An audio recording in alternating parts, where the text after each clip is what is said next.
সমাজ সংস্কার। তাই না? কিন্তু তার লেখা আছে প্রবন্ধ কি, আমার এখানে আছে প্রবন্ধের লক্ষ্য কি, প্রবন্ধের উদ্দেশ্য কি, প্রবন্ধ কি, তত্ত্ব তথ্য নিরেট একটা আটসাট গাঁথুনি।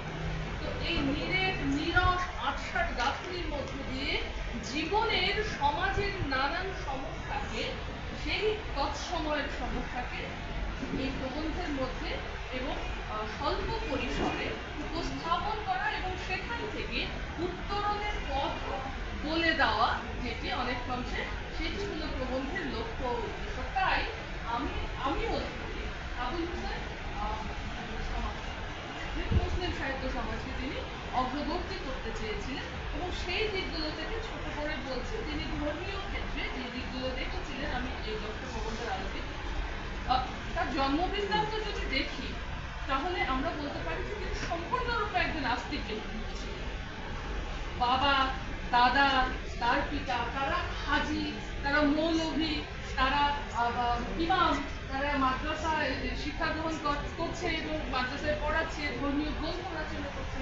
সেই একটা পরিবারের ছেলে আবুল হোসেন সেইখান থেকে বেরিয়ে পর্দা প্রথা নিয়ে কথা বলছে যে ওই পর্দা আমার করবার দরকার নেই, যে পর্দা নারীকে হীন স্বাস্থ্যের অধিকারী করে, নারীর রুচিকে সেখান থেকে নামিয়ে দেয়, নারীকে নারী বলে তার সৌন্দর্যকে ধরে রেখে তার সম্মুখে এগিয়ে যাওয়ার জায়গা থেকে পথ রোধ করে, ওই পর্দার দরকার নেই। নামাজের মূল লক্ষ্য উদ্দেশ্য না দেখে অজু 3 বার হাত ধুচ্ছে কিনা, 3 বার কুলি ঠিক মতো হওয়ার জায়গায় 4 বার হয়ে গেলে তাড়াতাড়ি কুলি আবার শুরু করছে প্রথম থেকে, এই জায়গাগুলোকে ছেড়ে দিয়ে এই জায়গাগুলো বলা, অথবা হযরত মুহাম্মদ সাল্লাল্লাহু আলাইহি ওয়াসাল্লাম যে বাণীগুলো দিয়েছিলেন, যে নিষেধগুলো করেছিলেন, সেই নিষেধগুলো কি করে বিড়ম্বনা হয়ে গেল কাল পরিক্রমার সাথে সাথে, সমাজ সংস্কারের সাথে সাথে, সভ্যতার উন্নতির সাথে সাথে কেন ধর্মীয় এই চিন্তা চেতনাগুলো বা এই লিখিত জায়গাগুলোর চেতনায় পরিবর্তন না। এত বড় কথা বলা কিন্তু সহজ বিষয় নয়। এবং বিশেষ করে আবুল হোসেন যে সময় বলছে সে সময় তাকে কাফের বলেছে, সেই সময় তাকে অনেক তার চাকরি নিয়ে তার জীবনযাপন নিয়েও তাকে মুচলেখা দিতে হয়েছে যে আমার ভুল হয়েছে, আমি এভাবে বলছি। এত কিছু সহ্য করার পরেও আবুল হোসেন তার প্রবন্ধে একদম মানে নিঃসংকোচে এই জায়গাগুলো বলেছেন এবং তার ভিতরে কয়েকটা পয়েন্ট হচ্ছে। তিনি কিন্তু প্রথমেই বলেছেন আল্লাহ আস্থা স্থাপন করা, আল্লাহ তাআলার গুণাবলী নিজের মধ্যে ধারণ করা, পর্দা প্রথায় সংস্কার আনা, পর্দা প্রথা যেন আমার পশ্চাদপদতার কারণ না হয়, পর্দা মনে করো, মানে ধর্মের কথাই তিনি বলেছেন। একটা মেয়ে যদি তার শারীরিক অবয়বকে ঢাকতে পর্দা করে, একটা পুরুষও কেন তারা পর্দা করবে না। এই বিষয়গুলো তিনি পর্দা প্রথায়, আবার ধর্মীয় অনুশাসনের ক্ষেত্রে আগ্রহ বৃদ্ধি করার জন্য অনুশাসনের সংস্কার করার কথা তিনি বলেছেন। এত বড় বড় কথা বলা কিন্তু সহজ নয়। হযরত মুহাম্মদ সাল্লাল্লাহু আলাইহি সাল্লামের যে বাণীগুলো, সেই বাণীগুলোর মর্মার্থ তিনি বুঝতে পেরেছেন, দিয়ে সামনে এগিয়ে যেতে পেরেছেন।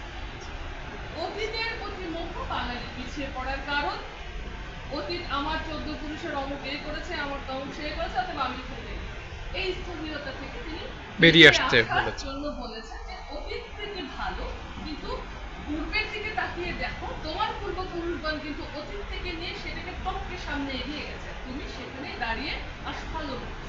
এটাই বাঙালি মুসলমানের পশ্চাৎপদতার অন্যতম কারণ। আরেকটু বলেছেন হিন্দু মুসলিম না, আমরা বলছি আমার হিন্দু পূর্বপুরুষ বড়, আমাদের এটি বড়, মুসলমান বলছে না আমাদের মসজিদ বড়। আমরা দেখছি মানে সাম্প্রদায়িক দাঙ্গা যে কত বড়, পৃথিবীর ভেতরে সবচেয়ে বড় জঘন্যতম অপরাধের জায়গা সাম্প্রদায়িক দাঙ্গাটা।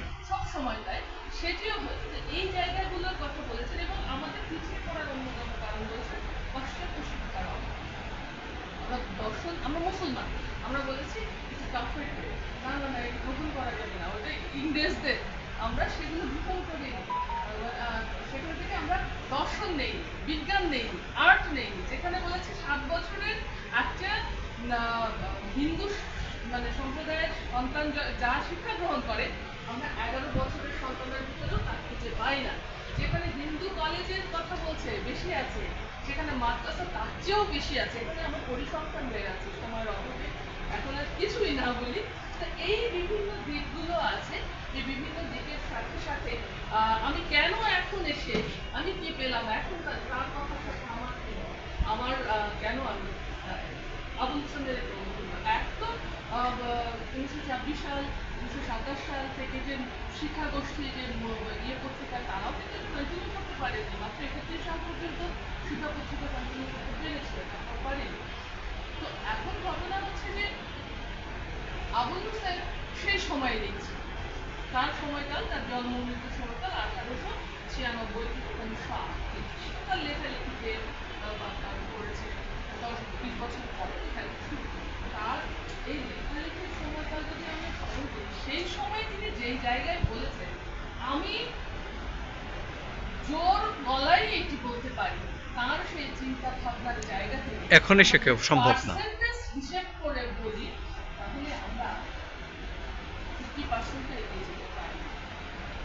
তো আমাদের এখন সাহিত্যে, আমাদের এখন সমাজ চিন্তায়, আমাদের এখন সংস্কারে, হ্যাঁ আমরা নারীরা বেরিয়ে এসেছি, আমি এখানে দাঁড়িয়ে আপনাদের সাথে কথা বলবো, বেগম রোকেয়া যা বলে গেছে, আমাদের সেই ধারাবাহিকতা আমি যা আমার তো মধ্যে আবুল সেখান থেকে একটু অনেক পছন্দ হয়, কিন্তু এই শতাব্দীতে এসে আমি আপনাদের সামনে দাঁড়িয়ে কথা বলছি সম্ভব।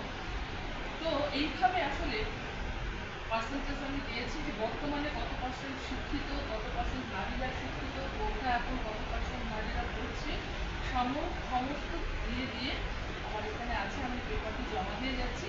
তো যাই হোক, আমার শেষের দাবি হচ্ছে এই যে মাইন্ডেজ এবং দাবি যে পুরুষ নারী সমানভাবে চলতে মুক্ত বুদ্ধির চর্চায়, এখানে মুক্ত জ্ঞানের চর্চা, এখানে ধর্মীয় কুসংস্কারও বিষয় নয়, অর্থনৈতিক কুসংস্কার আছে, অর্থনৈতিক দিক আছে, সামাজিক দিক, সব দিকের সবচেয়ে বড় জায়গায় অস্ত্র হিসেবে কাজ করতে পারে মুক্ত বুদ্ধির চর্চা। এই সীমাবদ্ধ জ্ঞানকে ভেঙে চলে যাবে মুক্ত বুদ্ধির চর্চা, আবার নিজেদেরকে শালীন করে। ধন্যবাদ।